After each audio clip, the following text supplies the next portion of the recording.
Kristus. Mari siap kita sama-sama katakan amin. Bisa berikan pujian kemuliaan kita kepada Tuhan.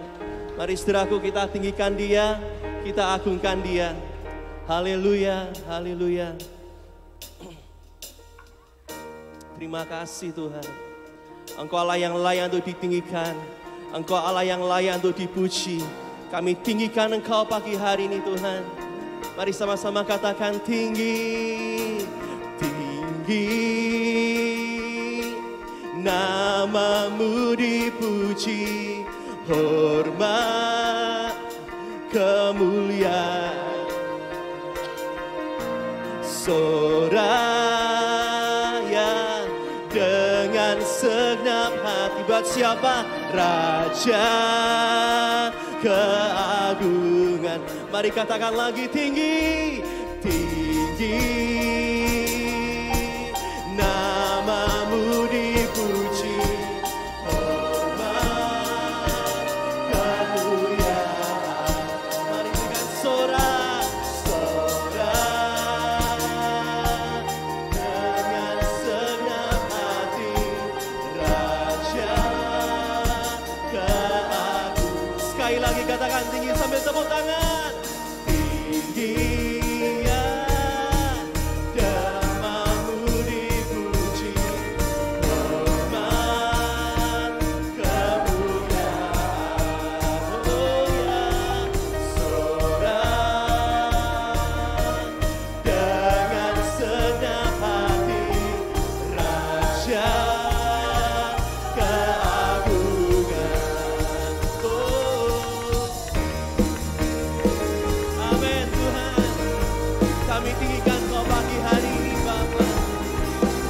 Katakan dasar dari yang kuharapkan.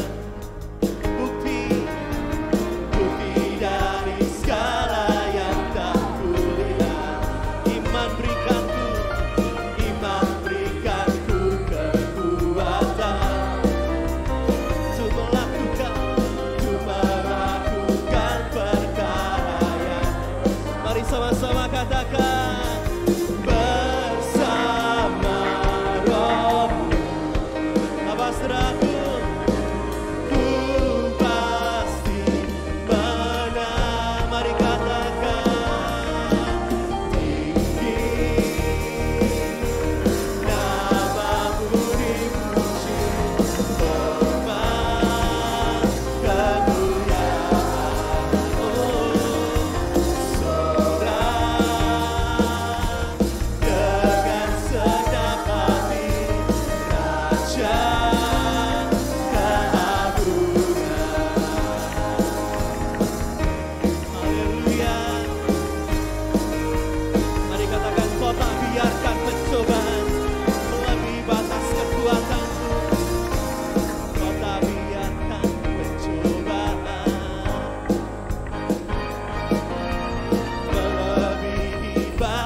Bersama rohmu Tuhan, bersama rohmu,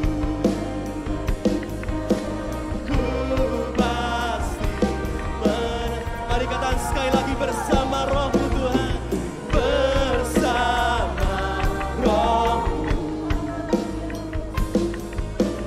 ku pasti menang.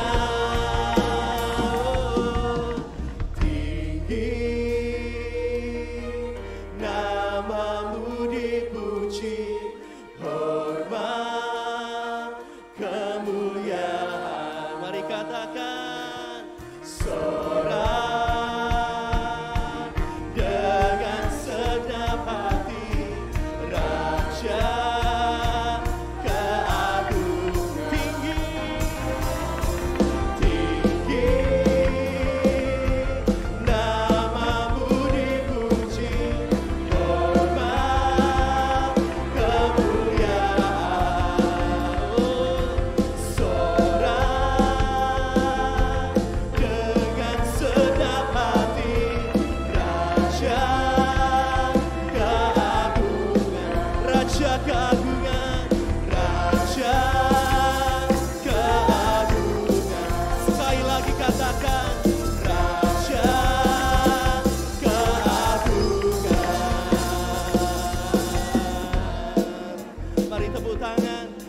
Tuhan yang ada di tengah-tengah kita. Haleluya. Mari sama-sama katakan Allah bangkit. Allah bangkit bersorak. Hey, Allah bangkit bernyanyi. Mari sama-sama katakan musuh dikalahkan, umat yang dibebaskan. Allah dahsyat di tempat kudusnya. Allah bangkit, Allah bangkit bersorak. Hey, Allah bangkit bernyanyilah. Mari percaya, musuh dikalahkan, umat yang dibebaskan. Allah dahsyat di tempat kudusnya.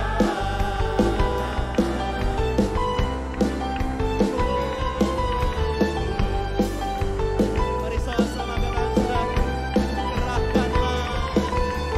gerahkanlah kekuatanmu ya Allah. Pagi hari ini tunjukkanlah kuasamu ya Tuhan. Selamatkanlah Tuhan. Allah dahsyat di tempat kudusnya. Allah bangkit, Allah bangkit bersorak. Allah bangkit, musuh dikalahkan, umat yang dibebaskan.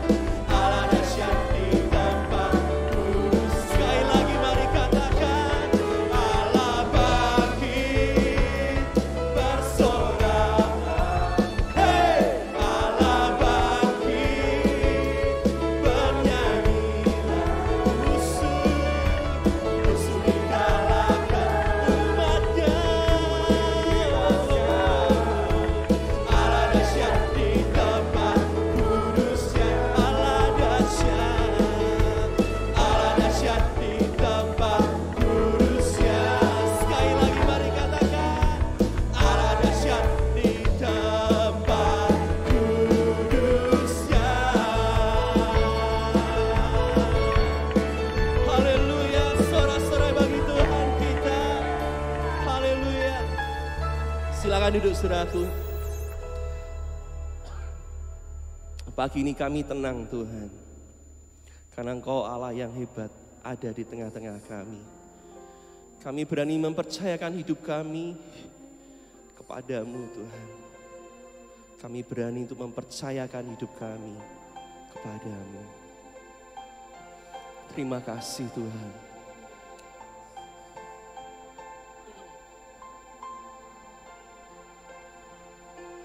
Hatiku tenang berada dekatmu. Kaulah jawaban hidupku. Mari katakan sama-sama, hatiku tenang. Hatiku tenang berada dekatmu. Kau yang memelihara Tuhan, pelihara hidupku. Mari katakan pertolonganmu, pertolonganmu begitu ajaib. Kau telah memikat hatiku di saat aku tak sanggup lagi. Di situ Engkau bekerja Tuhan. Ketika kami angkat tangan, Engkau turun tangan Tuhan. Pertolonganmu begitu ajaib. Kau telah memikat hati. Kini mataku tertuju padamu. Ku rasakan kasih-Mu Tuhan. Di saat-saat seperti ini saya percaya saudaraku, Biar mata kita terus memandang kepada Tuhan. Mungkin hari ini dunia sedang mencoba mengalihkan pandangan kita pada hal yang lain, pada sakit, pada kondisi-kondisi apapun. Tapi mari hari ini kita katakan, Tuhan, mataku mau tertuju kepadamu. Engkau yang akan terus kami pandang. Amin, saudaraku. Saya jemput sekali lagi siap kita untuk bangkit berdiri. Mari sama-sama nyanyikan lagu ini, hatiku tenang. Hatiku tenang.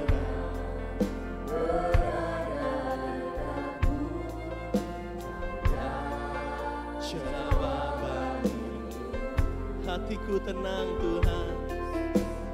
Hatiku tenang. Karena kami tahu, Tuhan, Kau yang pelihara hidup. Mari sama-sama katakan, pertolonganmu begitu ajaib.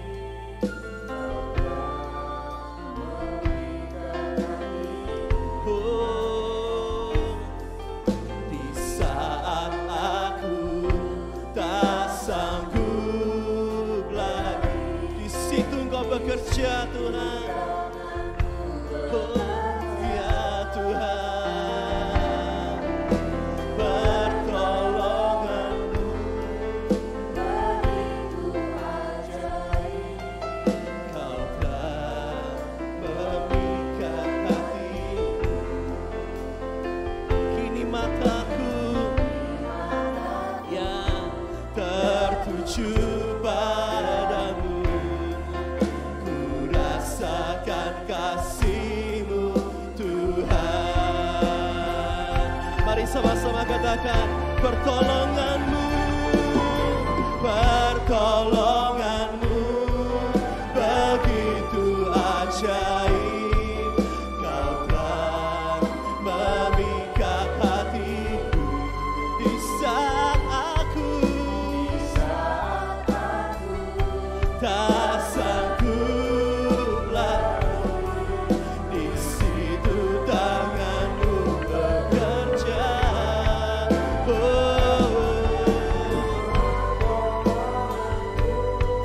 Begitu ajaib, Kau telah memikat hatiku. Mari katakan sama-sama, kini mataku, Tuhan, hanya tertuju kepadamu. Ku rasakan kasih-Mu, Tuhan. Sekali lagi mari katakan, pertolongan-Mu, pertolongan-Mu begitu ajaib. Kau telah memikat hatiku.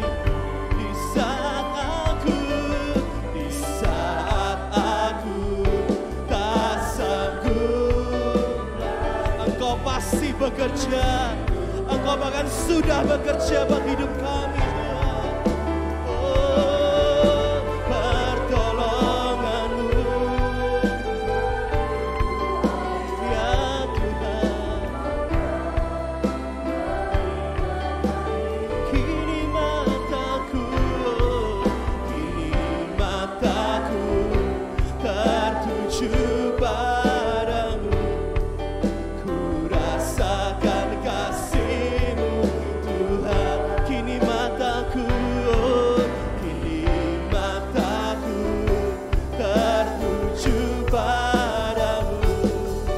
Ku rasakan kasih-Mu. Sekali lagi mari katakan, kini mataku, Tuhan. Kini mataku tertuju padamu. Ku rasakan kasih-Mu, Tuhan. Oh ya Tuhan, kami percaya pagi ini pertolongan-Mu ada buat setiap hidup kami. Engkau yang terus melakukan keajaiban demi keajaiban buat hidup kami. Bahkan dimulai dari atas kayu salib, Engkau relakan diri-Mu buat hidup kami.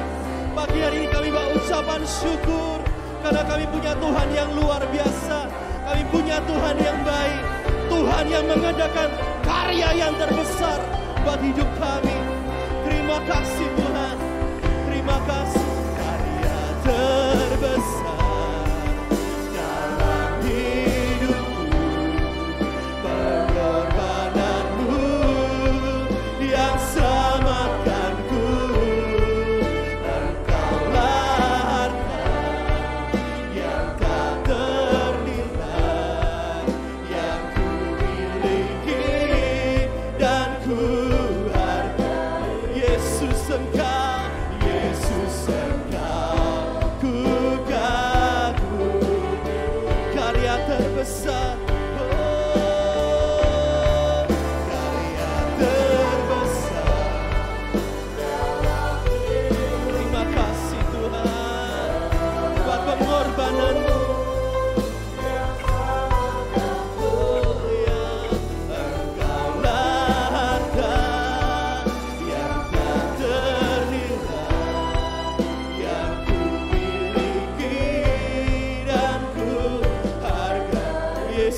Tuhan. Mari geberesi lo katakan karya terbesar dalam hidupku ya Tuhan. Ya Yesus, mari sama-sama katakan Engkaulah harta yang tak ternilai, yang ku miliki dan ku hargai.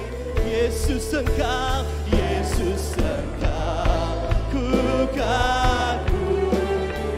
Mari sekali lagi, mari katakan oh karya terbesar dalam hidupku, pengorbananmu yang selamatkanku. Engkaulah harta yang tak ternilai, yang ku miliki dan ku hargai. Yesus Engkau, Yesus Engkau ku kagumi. Yesus Engkau, Yesus Engkau ku kagumi. Yesus Engkau ku kagumi.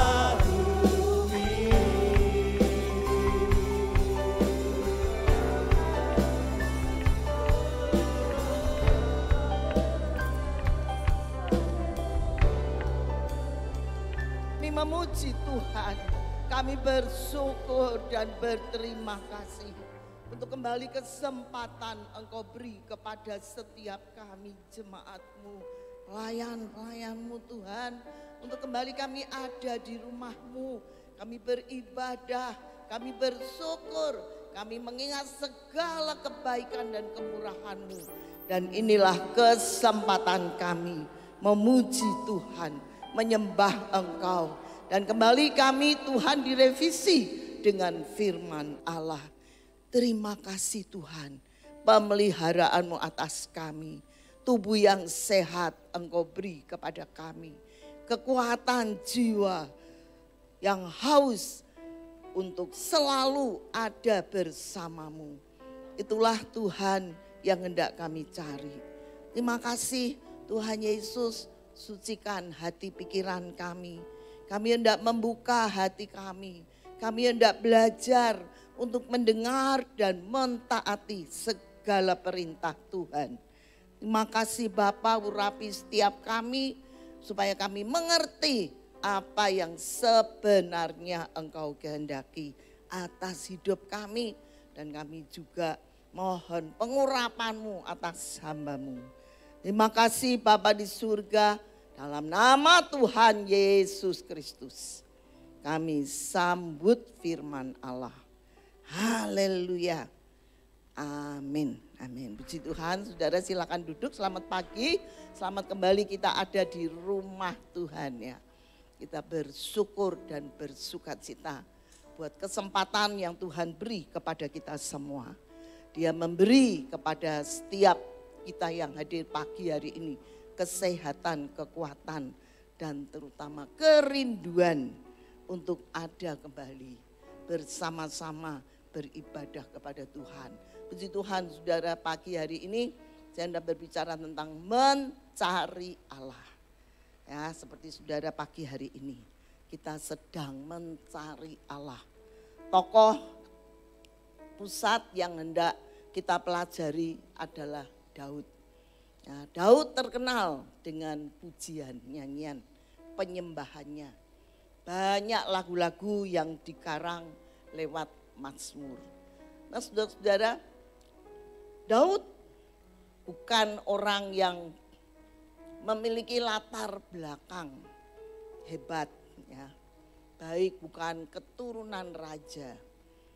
Tetapi kita melihat bagaimana Daud bisa menarik hati Allah.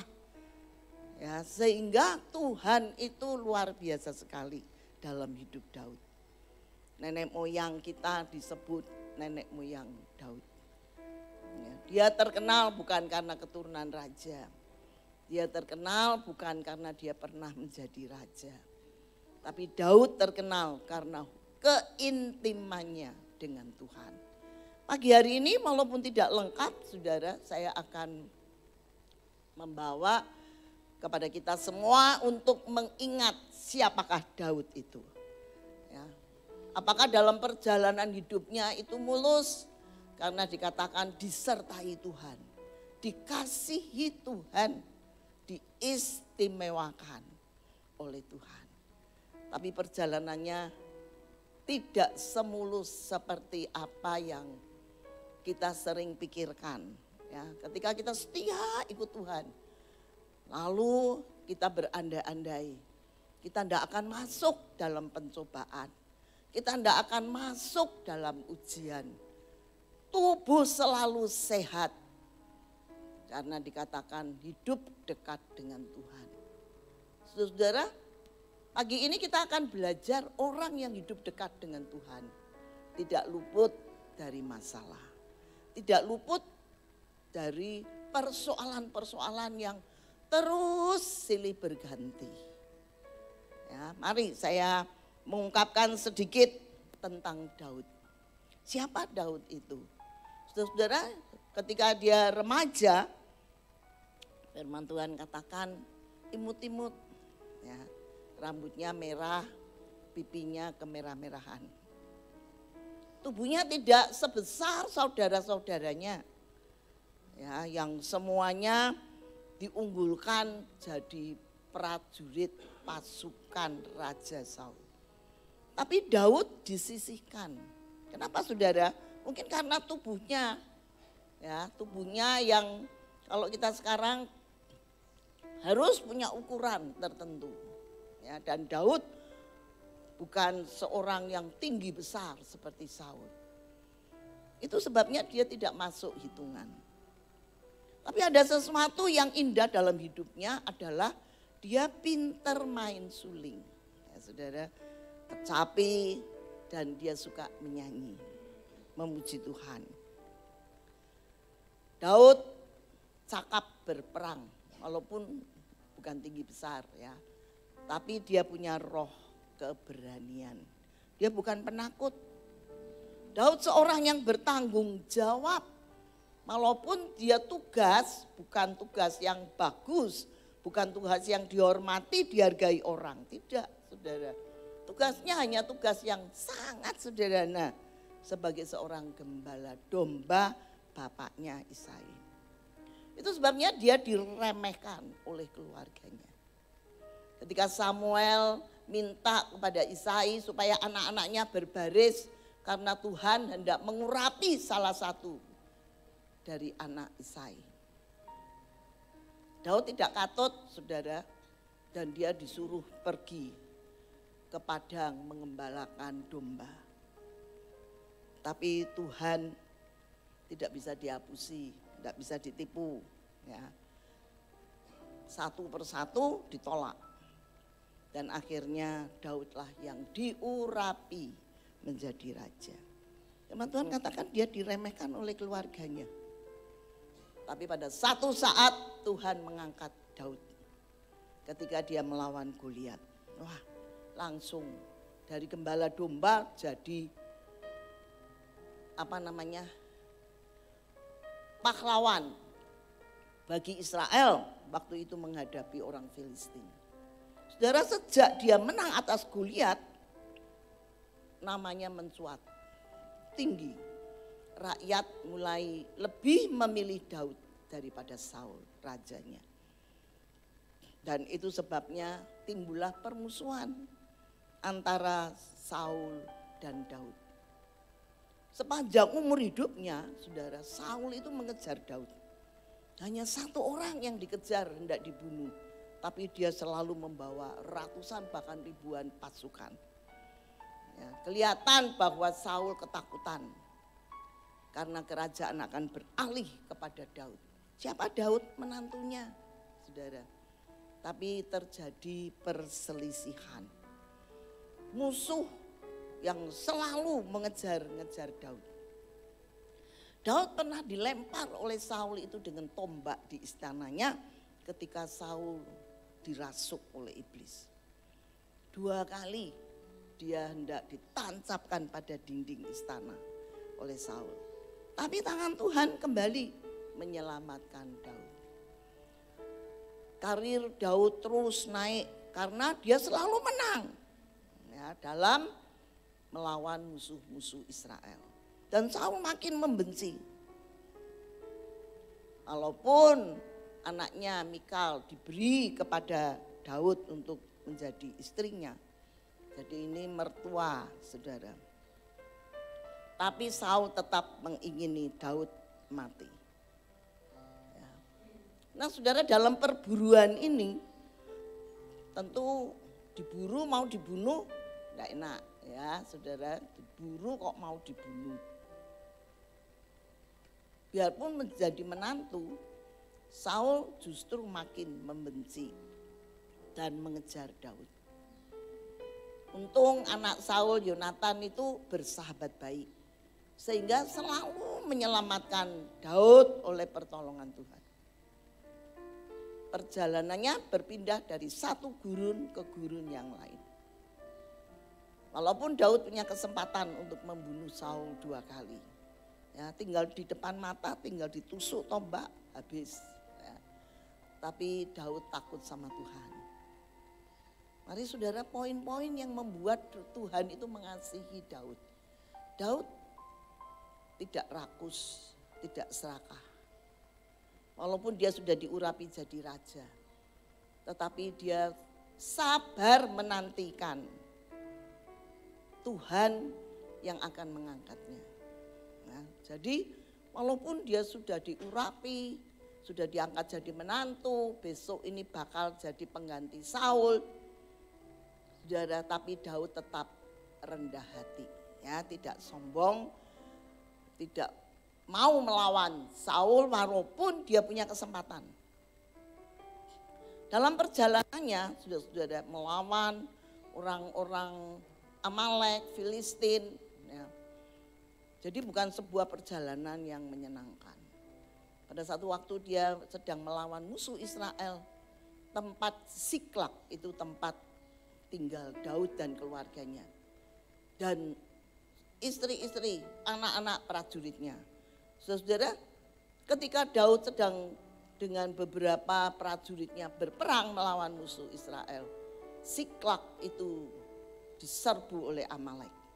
Dan yang terjadi semua diboyong, artinya Siklak yang dibakar, istri, anak, dan jarahan di bawah. Saudara, kita tidak bisa membayangkan bagaimana ketika Daud pulang berperang. Menang, ya, tapi ketika dia masuk ke Siklak, Siklak terbakar. Dan rakyat selalu menyalahkan Daud sebagai pemimpin pelarian. Mereka hampir membunuh Daud dengan batu. Tetapi saudara, kita lihat kembali hal yang indah ada pada Daud. Dia mencari Tuhan. Pencariannya kepada Tuhan itu merupakan modal utama. Ketika dia dalam menghadapi segala situasi, tidak pernah lupa dengan Tuhan. Tadi saya katakan masalah persoalannya silih berganti, tidak pernah berhenti. Dan yang dihadapi tidak hanya persoalan ekonomi, sakit penyakit, tidak saudara. Persoalannya adalah mati dan hidup, persoalan dengan nyawa. Tapi kembali Daud menguatkan hati dan mencari Tuhan. Itu hal yang utama. Selalu Daud berdoa bertanya, Tuhan apa yang aku buat? Aku rebut kembali istri-istri, anak-anak, keluarga prajuritku, atau aku biarkan? Dan Tuhan memberi sign, kejar, aku akan menyertaimu. Wah, senang sekali ya saudara, kalau hidup bersama Tuhan. Rasanya tidak ada masalah yang tidak bisa diselesaikan. Dan Daud begitu tenang menghadapinya. Kejar itu musuh. Seperti kata firman Tuhan, Daud menang. Semua jarahan dibawa, istrinya, anaknya, dan istri dari prajuritnya juga dibawa.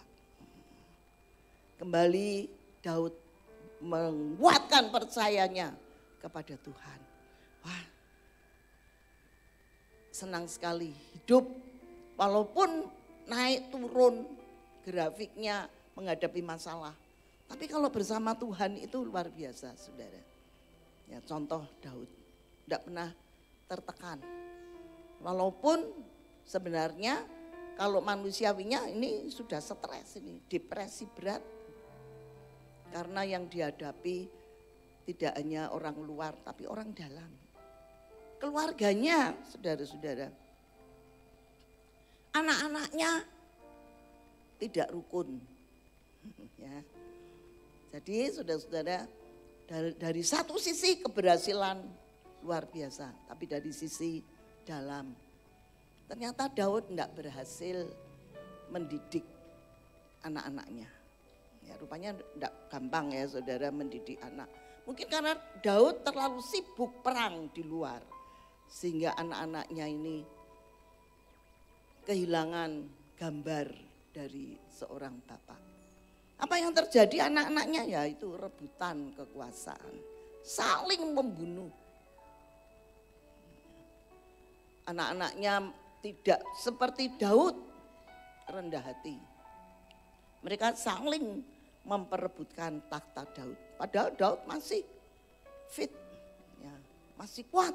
Tapi anak-anaknya sudah paten-patenan. Saudara. Amnon memperkosa Tamar. Ini adik tiri. Jadi ini anak bukan satu bapak tapi lain ibu ya saudara. Paten-patenan. Karena Amnon memperkosa Tamar, maka kakaknya ini Absalom sakit hati. Lalu dia mengincar kapan aku balas dendam membunuh Amnon. Dan tiba pada satu saat ada kesempatan. Absalom membunuh Amnon. Bapak saudara, ketika Daud mendengar hal seperti ini, itu ya tentu saja sebuah kesedihan. Ketika anak-anak itu tidak rukun dalam sebuah keluarga, mereka sama-sama tinggal di istana, tapi hatinya saling mengiri, ya, iri, cemburu satu dengan yang lain. Terlebih saudara, karena Absalom ini punya gambaran tampan, rambutnya indah. Nah, dan mulai dia mencuri hati rakyat Israel. Untuk apa? Jadi raja. Nah, bapaknya masih hidup, masih sehat. Absalom sudah punya niat untuk membunuh ayahnya dan merebut takhta kerajaan Israel. Coba saudara, Daud gagal dalam rumah tangga. Kembali Daud lari. Kalau dulu lari karena Saul, sekarang dia lari karena anak. Kembali dia jadi buruan, diburu anaknya sendiri untuk dibunuh. Karena apa saudara? Takhta. Tapi Daud kembali menguatkan hati. Ya, dia percaya Tuhan semua ini pasti ada dalam pengamatan perhatian Tuhan. Dan Tuhan membela Daud. Absalom mati dalam pengejarannya terhadap Daud. Saudara, dalam cerita ini masih ada banyak hal. Ini hanya kulitnya saja. Ya. Tapi mari kita melihat bagaimana Daud itu bisa mengatasi hal-hal seperti itu. Nah, kalau kita ini ya wis, waduh pergi ke mbah siapa ya, mau tanya siapa ya untuk jalan keluar. Musuhnya tidak hanya luar, dalam sekali keluarga. Mari kita akan melihat sisi dari bagaimana Daud mencari Allah. Nah, ini poin kita. Kita mau mencontoh kehidupan. Bagaimana Daud itu mencari Allah. Daud mempercayai satu hal, keselamatannya adalah karena perbuatan Tuhan dan bukan karena kecerdikannya sendiri.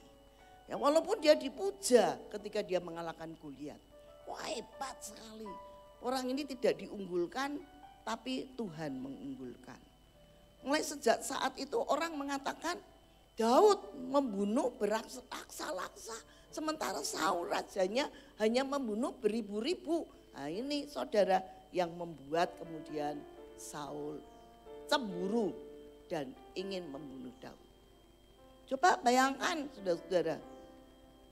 Tapi Daud orang yang rendah hati. Poin, Daud orang yang rendah hati. Dia tahu bahwa keselamatannya melawan Goliat semata-mata karena Tuhan yang memberikan kepada Daud kecerdikan, hikmat, sehingga arahan batu itu tepat pada kening Goliat. Ya, jadi dia tidak sombong saudara, dia tetap rendah hati. Daud suka memuji, dalam segala keberhasilannya kembali dia bersyukur. Tuhan terima kasih, keberhasilan ini bukan aku tapi Tuhan. Dan dia merenungkan pekerjaan-pekerjaan Tuhan yang telah terjadi dalam hidupnya. Jadi tidak melupakan perbuatan Allah. Ya saudara, segala sesuatu yang terjadi dalam hidup kita, kita akan mencontoh menteladani Daud. Ya tetap rendah hati, menerima apapun yang terjadi dan bersyukur sama Tuhan. Bahwa semuanya itu ada dalam pengamatan Tuhan. Dan dia tidak pernah melupakan kebaikan Tuhan. Dan dia mempercayai keselamatan datang dari Tuhan. Bagaimana Tuhan itu melepaskan dia dari segala permasalahan. Tentu menekan Daud. Tapi kembali dia tahu Tuhan pasti beri jalan keluar. Saudara-saudara, orang seperti Daud bisa tidur lelap. Ya. Tadi kita nyanyi ya, hatiku tenang. Berada dekatmu. Dan banyak sekali kitab Mazmur yang ditulis oleh Daud. Menggambarkan hubungan Daud dengan Tuhan itu begitu intim, begitu akrab. Apapun yang terjadi dalam hidupnya, Daud mengatakan itu sebuah pembelajaran bagi dia. Jadi dia enggak pernah putus asa. Di saat rakyatnya ingin membunuh dia, saudara-saudara, dia tersungkur di hadapan Tuhan dan cari jawaban sama Tuhan. Bukan cari jawaban sama tetangga. Seringkali raja-raja Israel itu seperti itu, saudara. Ketika ada musuh datang lebih besar, lebih berkuasa dari kerajaannya. Tidak seperti Daud berani menghadapi, tapi mereka cari bola. Ya. Pergi ke Asyur, pergi ke Mesir, lalu minta bantuan mereka. Nah, kalau sudah dibantu menang, saudara jarahannya punya musuh dan dia harus bayar upeti. Tapi Daud tidak seperti raja-raja Israel. Ya, ketika masalah datang, persoalan datang, musuh datang, dalam keluarga, dalam musuh-musuh di luar, saudara. Tapi Daud selalu mencari Tuhan. Indah sekali ketika kita menomorsatukan Tuhan. Kita tidak gegabah dan berusaha menyelesaikan semua persoalan kita itu menurut akal, menurut pikiran, atau menurut emosi kita. Tapi seperti Daud, cari waktu untuk berdiam diri di hadapan Tuhan. Berseru kepada Tuhan dengan kerendahan hati dan menyerahkan semua permasalahan itu. Tidak lupa untuk selalu bertanya, apa yang harus dilakukan? Daud ketika menghadapi persoalan datang pada alamat yang tepat. Dan Tuhan memberi selalu jawaban yang terbaik bagi Daud. Itu sebabnya namanya terkenal. Banyak menulis kitab Mazmur.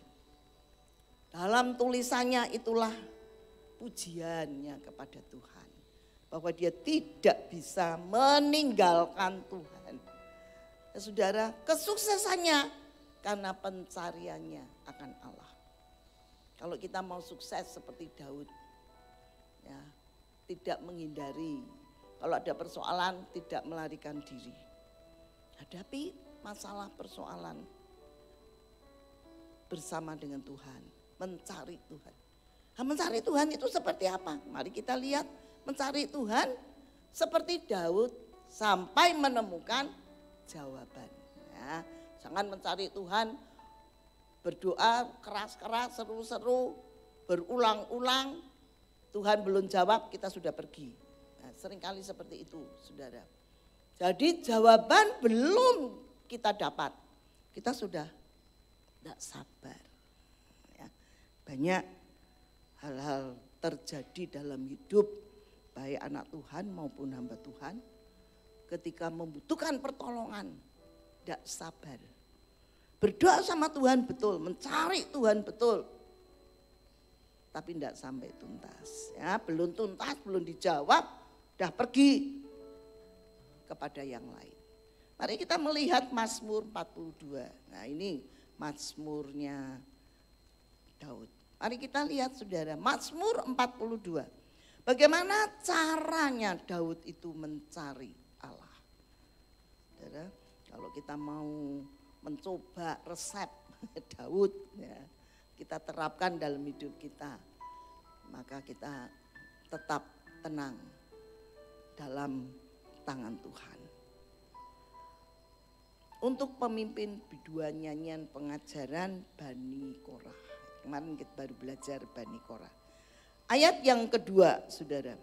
Seperti rusa yang merindukan sungai yang berair, demikianlah jiwaku merindukan Engkau. Ya Allah, jiwaku haus kepada Allah yang hidup. Bilakah aku boleh datang melihat Allah? Saudara, bagaimana cara kita mencari Allah? Yaitu dengan jiwa yang haus, jiwa yang rindu. Dikatakan seperti rusa merindukan sungai yang berair. Ya, ketika kita memerlukan Tuhan, jiwa kita itu merindukan Allah. Jiwa kita itu dikatakan haus kepada Allah yang hidup. Bila aku boleh datang melihat Allah. Mencari Tuhan sampai bertemu dengan Tuhan. Dan ketika kita bertemu dengan Dia, kita akan melihat saudara-saudara pertolongannya, jawabannya pasti. Mazmur 143. Mari kita baca Mazmur 143.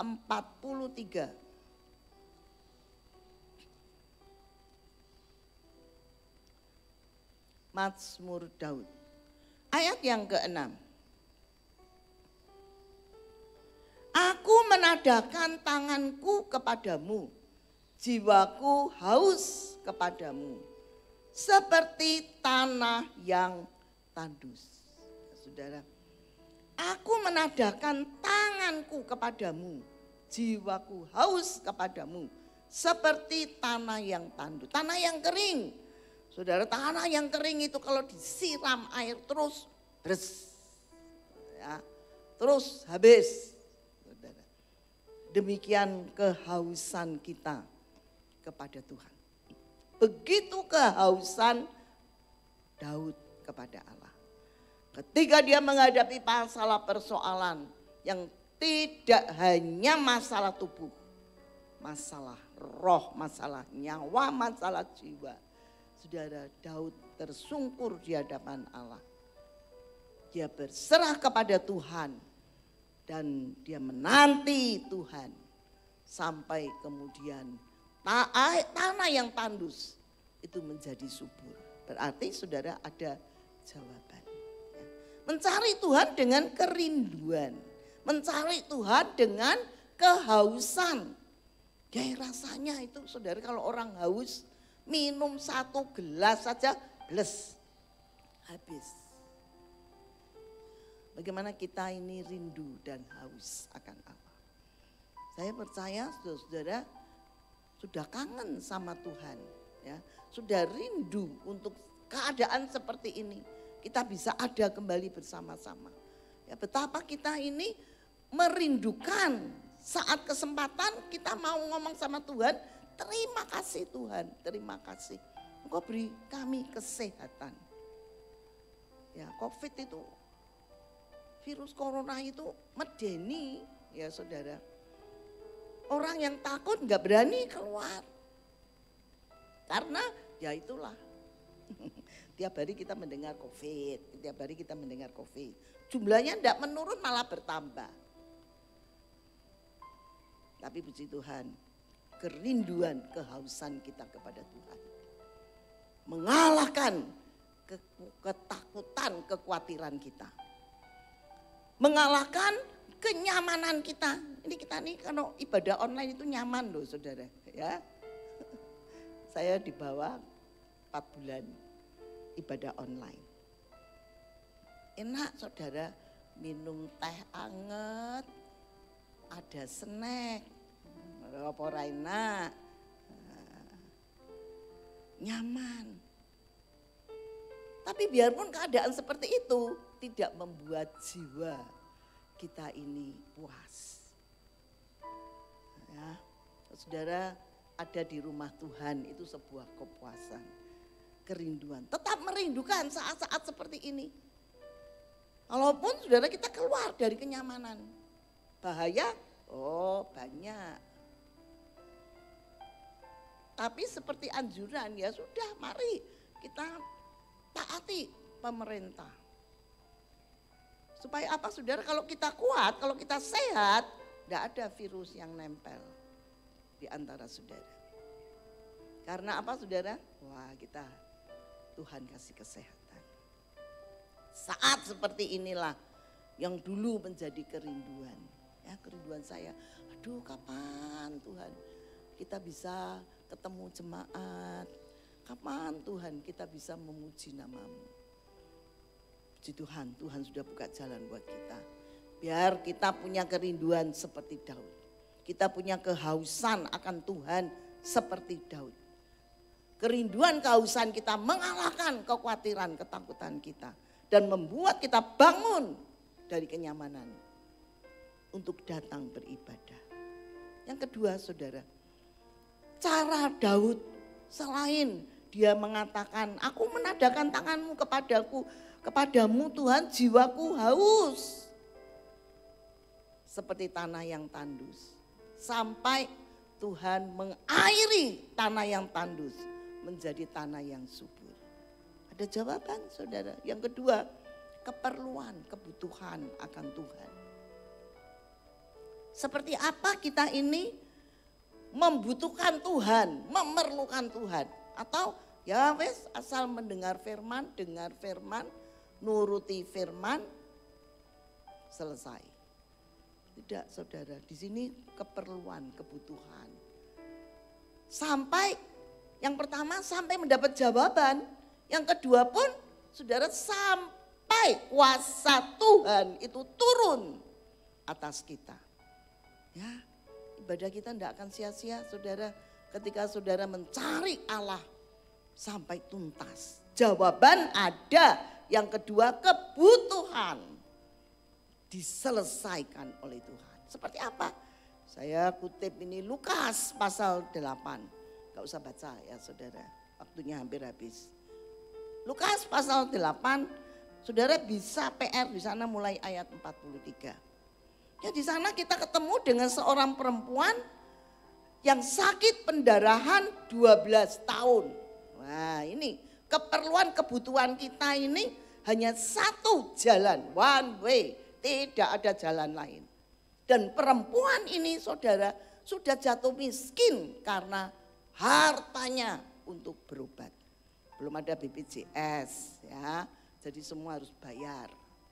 Sampai dia jadi miskin dan itu 12 tahun, wah menghabiskan banyak uang.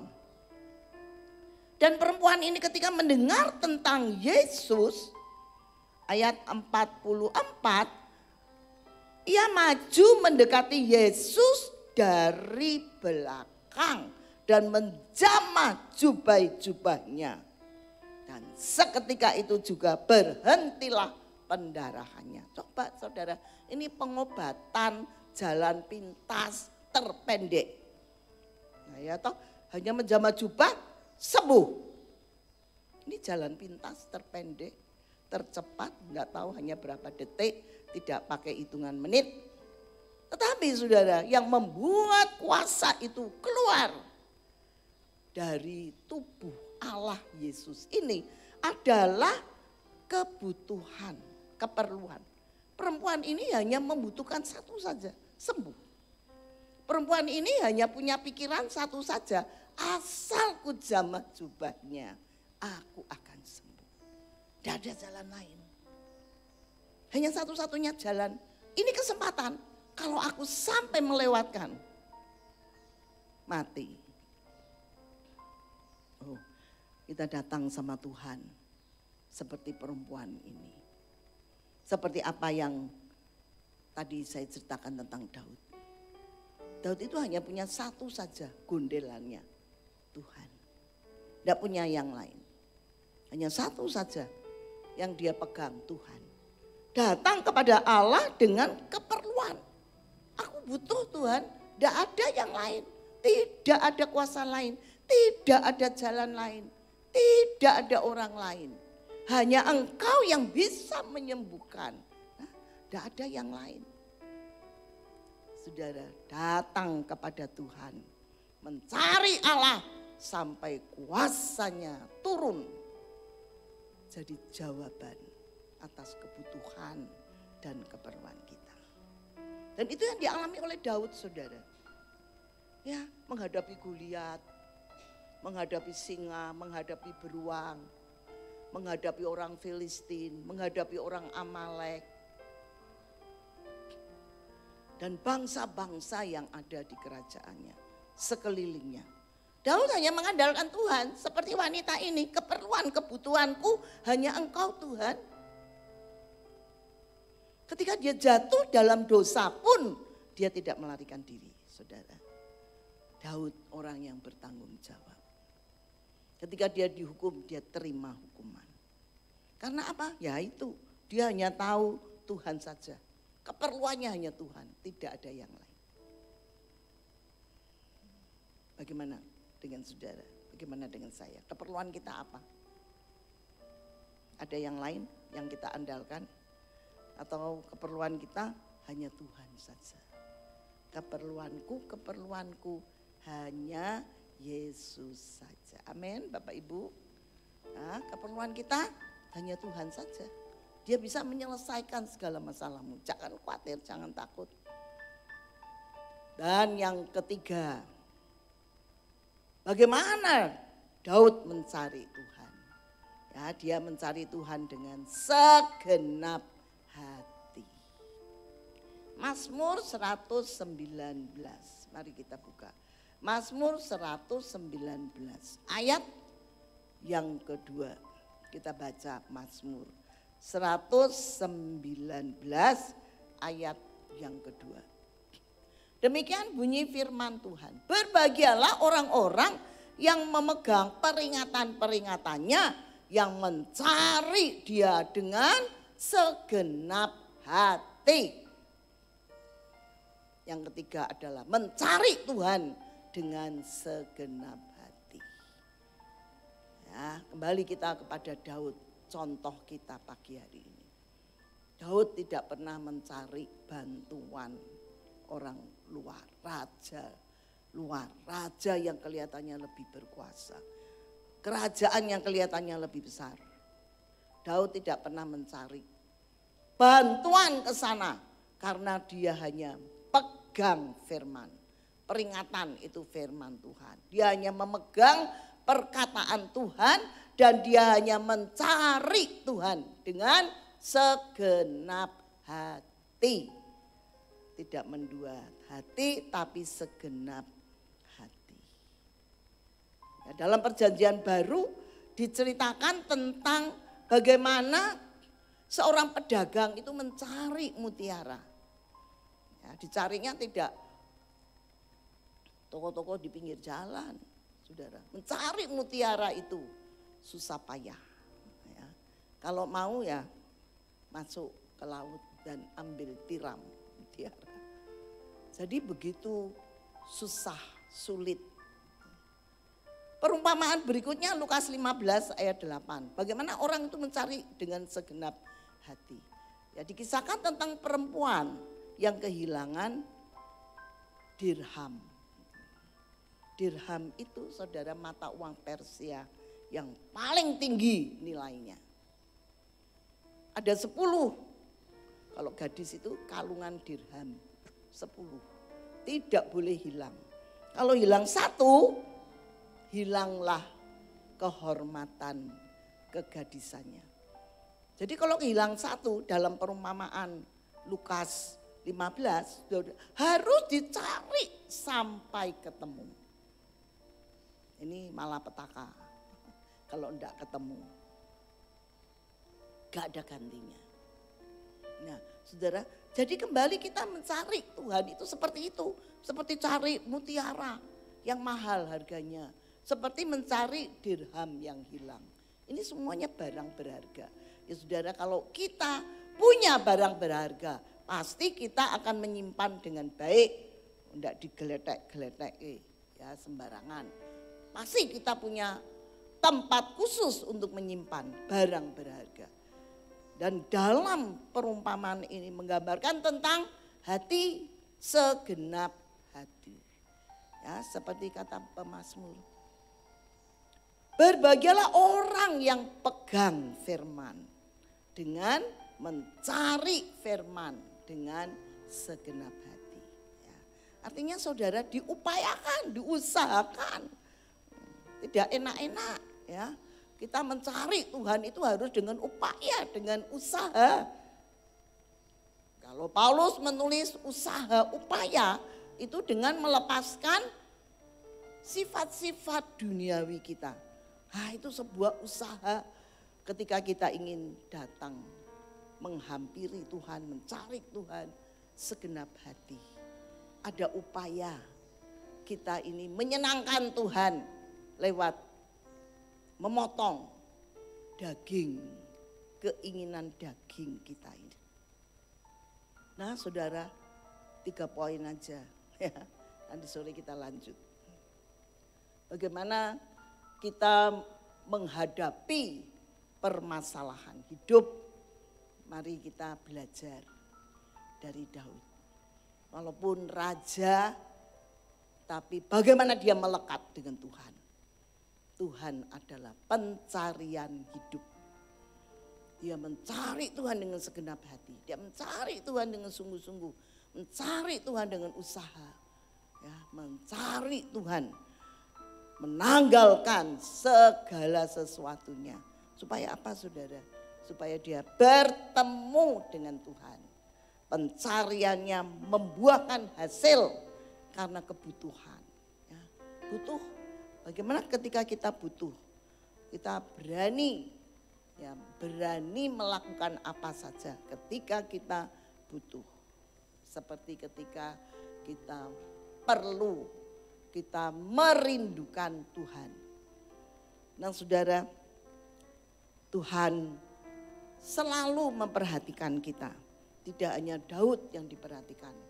Kalau kita memberlakukan Tuhan seperti Daud memberlakukan Tuhan, maka semuanya berkat-berkat yang Tuhan miliki jatuh kepada Daud sama Tuhan beri kepada kita. Dia Allah yang punya hukum kasih, tidak membedakan.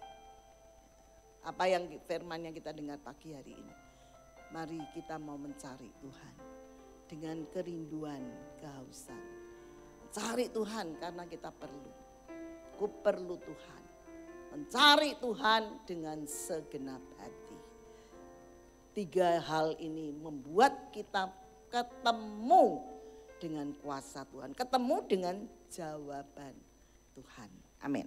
Mari kita persiapkan diri kita.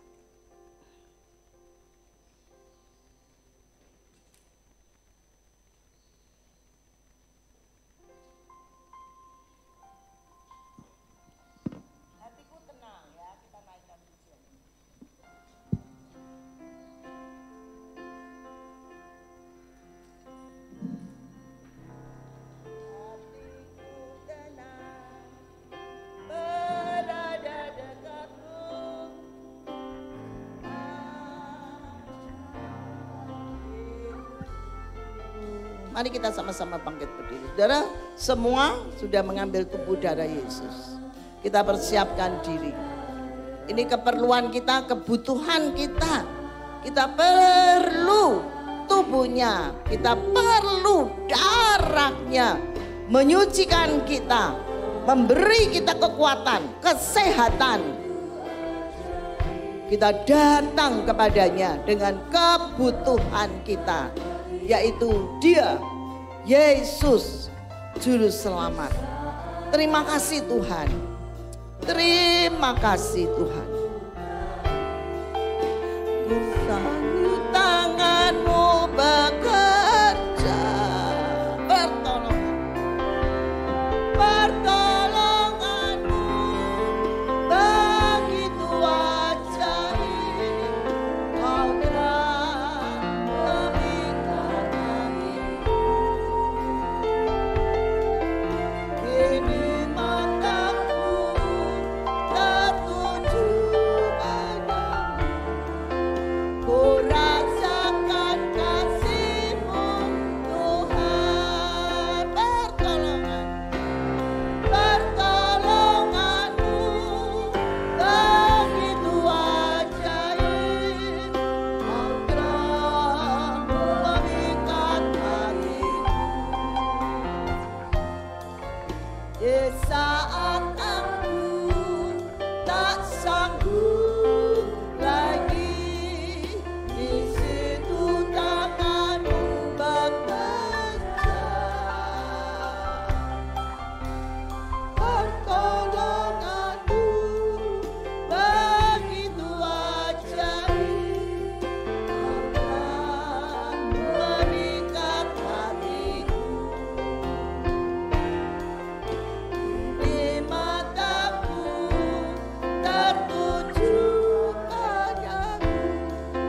Ku rasakan kasih-Mu Tuhan. Ku rasakan kasih-Mu Tuhan. Ku rasakan kasih-Mu Tuhan. Mari kita mendengar firman Tuhan. Angkat tubuh Yesus. Lalu Yesus mengambil roti, mengucap syukur, memecah-mecahkannya dan memberikannya kepada mereka. Kata Yesus, inilah tubuhku yang diserahkan bagi kamu. Perbuatlah ini menjadi peringatan akan aku. Terima kasih Tuhan. Sucikan hati kami, sucikan pikiran kami. Kami mau Tuhan, hanya Engkau satu-satunya Allah kami, Juru Selamat kami. Kami tidak punya Bapa yang lain, hanya Engkau Bapa. Di dalam Yesus Kristus menjadi Bapa kami. Terima kasih Tuhan buat pengorbanan. Kami tahu segala permasalahan kami, Engkaulah jawabannya. Pertolongan kami hanya ada padamu. Sebab itu ya Tuhan, ketika kami makan tubuh Yesus, inilah kekuatan kami. Sumber hidup kami hanyalah tubuh Yesus yang menyatu dengan tubuh kami. Kami percaya Tuhan, Engkau sudah menebus kami. Engkau sudah membeli kami dan sekarang kami menjadi milik Yesus Kristus. Di dalam nama Tuhan Yesus Kristus. Mari kita makan tubuh Yesus. Haleluya.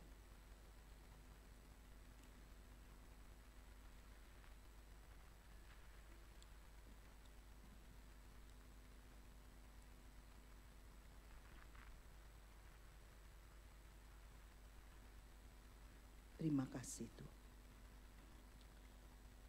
Kita angkat cawan yang berisi bukan lagi air anggur, tapi darah Yesus. Darah yang menebus kita. Darah yang memulihkan hidup kita. Darah yang membawa kita layak menyebut Bapa sebagai Bapa kita. Demikianlah juga dibuat Yesus dengan cawan sesudah makan. Ia berkata, cawan ini adalah perjanjian baru oleh darahku yang ditumpahkan bagi kamu. Jadikanlah ini peringatan akan aku. Terima kasih Tuhan. Terima kasih, Engkau sudah sucikan kami. Engkau sudah sembuhkan kami. Engkau sudah beri kesehatan kepada kami. Dan itu semua dikerjakan oleh darah Yesus. Dengan percaya kami perlu darah Yesus di dalam nama Tuhan Yesus Kristus. Mari kita minum darah Yesus. Haleluya.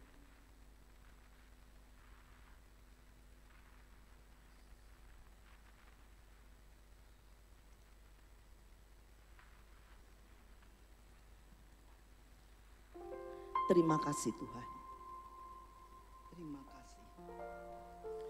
Pertolonganku begitu ajaib. Kau telah memikat hatiku. Di saat aku tak sanggup lagi, di situ tanganmu bekerja, pertolonganmu begitu ajaib. Kau telah memikat hatiku. Saat aku tak sanggup lagi, di situ tanganmu bekerja, pertolonganmu begitu ajaib. Kau telah memikat hatiku. Kini mataku tertuju padamu, rasakan kasih-Mu Tuhan. Kini mataku tertuju padamu, ku rasakan kasih-Mu Tuhan. Ku rasakan kasih-Mu Tuhan. Ku rasakan kasih-Mu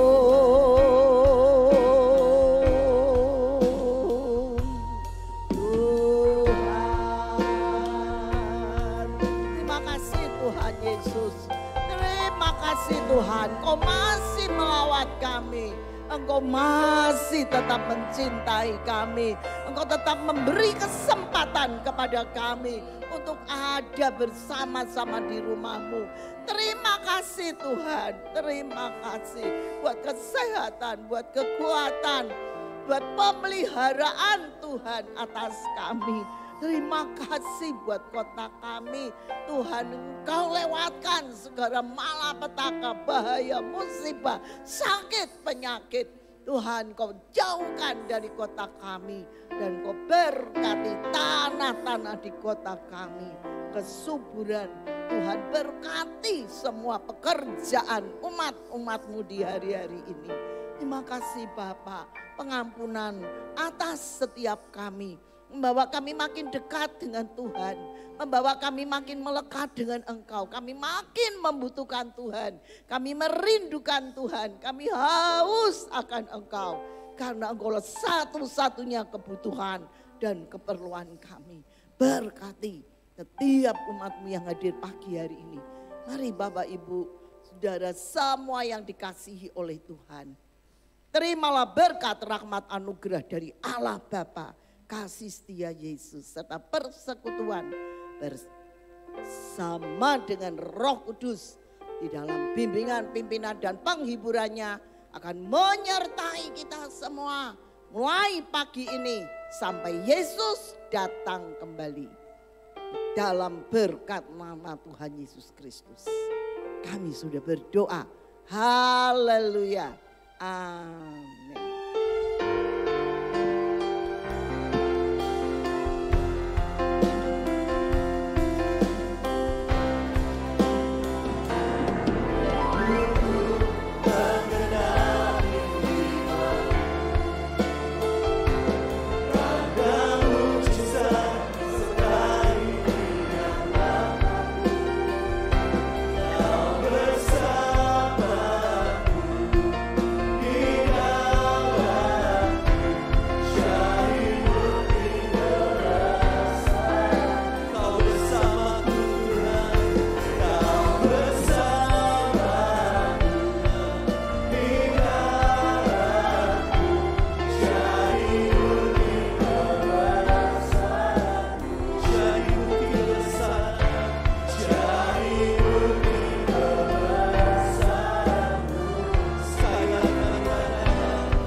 Bagi jemaat yang rindu untuk memberikan korban persembahan, bisa memasukkannya ke kotak persembahan yang ada di gereja, atau dengan transfer ke nomor rekening berikut.